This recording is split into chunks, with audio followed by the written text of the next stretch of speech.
Clase práctica con CSS y HTML.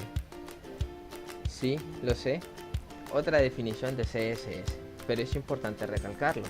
CSS es un lenguaje informático, no es un lenguaje de programación, sino un lenguaje de estilo, o para explicarlo mejor, es un lenguaje para diseñar.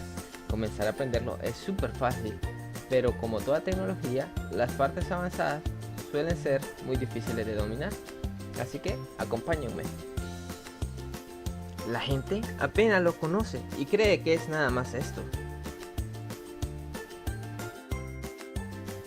A esto lo llamo nivel bebé, porque CSS ya puesto en producción es algo así.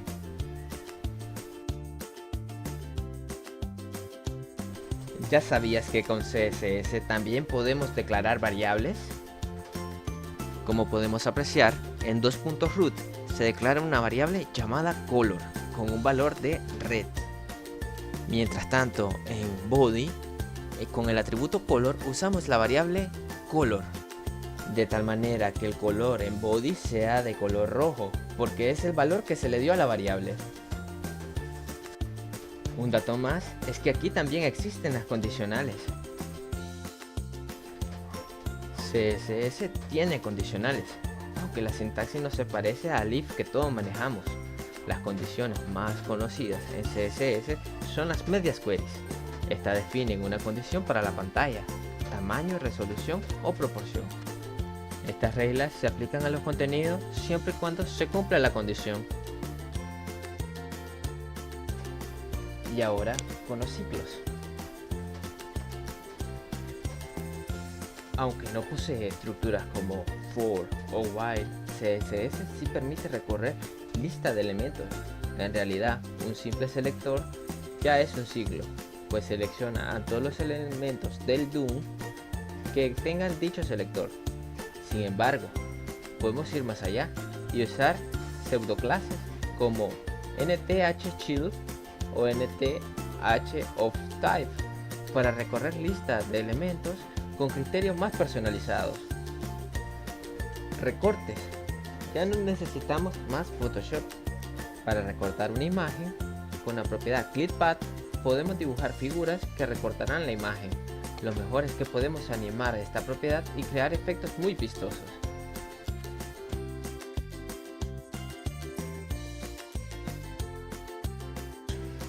Si bien es cierto, los dibujos con CSS no son utilizables en producción o en proyectos reales. Es una costumbre de la comunidad retar nuestras capacidades y hacer dibujos lo más detallados posibles. Ahí les dejo un ejemplo. Ahora con el 3D. CSS es un lenguaje para diseñar, pero no estamos limitados a diseñar en 2D, sino que podemos diseñar también en 3D utilizando los tres ejes, el X, Y y Z.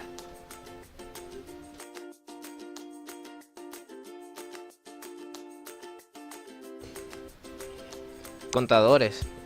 Con CSS podemos crear contadores que crecen o decrecen, ya sea en cualquier elemento del DOM, para enumerar una lista, por ejemplo.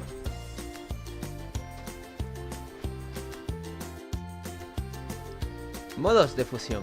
Los modos de fusión calculan una imagen resultante a partir de dos imágenes previas. Hasta ahora, si queremos utilizar, necesitamos un programa como Photoshop, pero ya podemos hacerlo con CSS y crear incluso filtros como los de Instagram.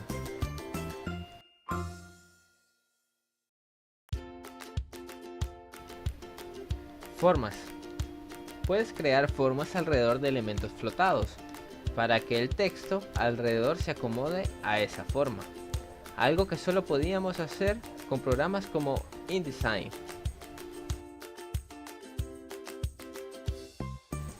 CSS Grid en lugar de Position. CSS Grid nos permite dividir un área en filas y columnas y colocar elementos en cualquier lugar dentro de las rejillas creadas. Así que layouts que solo eran posibles con Position, ahora podemos crearlos con CSS Grid.